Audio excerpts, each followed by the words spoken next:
So here we are at the Earl of Macclesfield boathouse. It's one of the oldest boathouses on the lake. It was built in the 1850s for the Earl of Macclesfield, who owned acres of land off to the east here, lots of little tenant farms and agricultural land. Of course, he would have owned the land down to the Dunsmore Brook in the middle of the lake.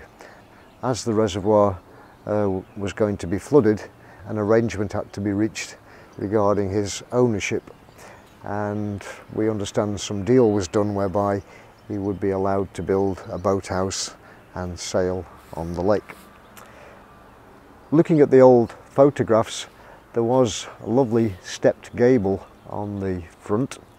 It had a straw roof and was built of sandstone.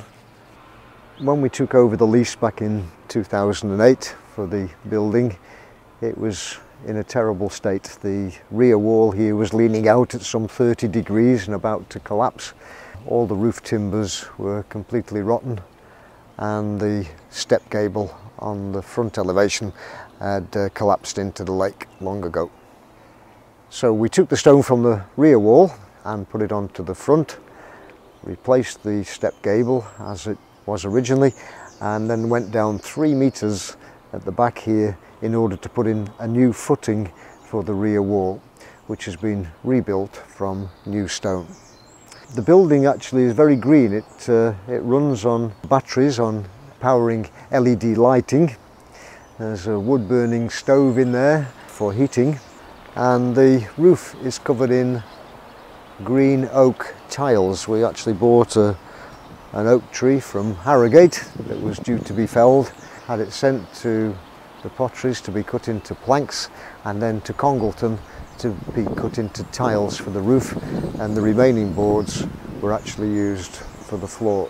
We used lime mortar just as they would have done originally, and it's been discovered that lime mortar actually absorbs CO2 from the atmosphere, and it's obviously much more low carbon than the production of cement, which requires considerable amounts of heat in its production.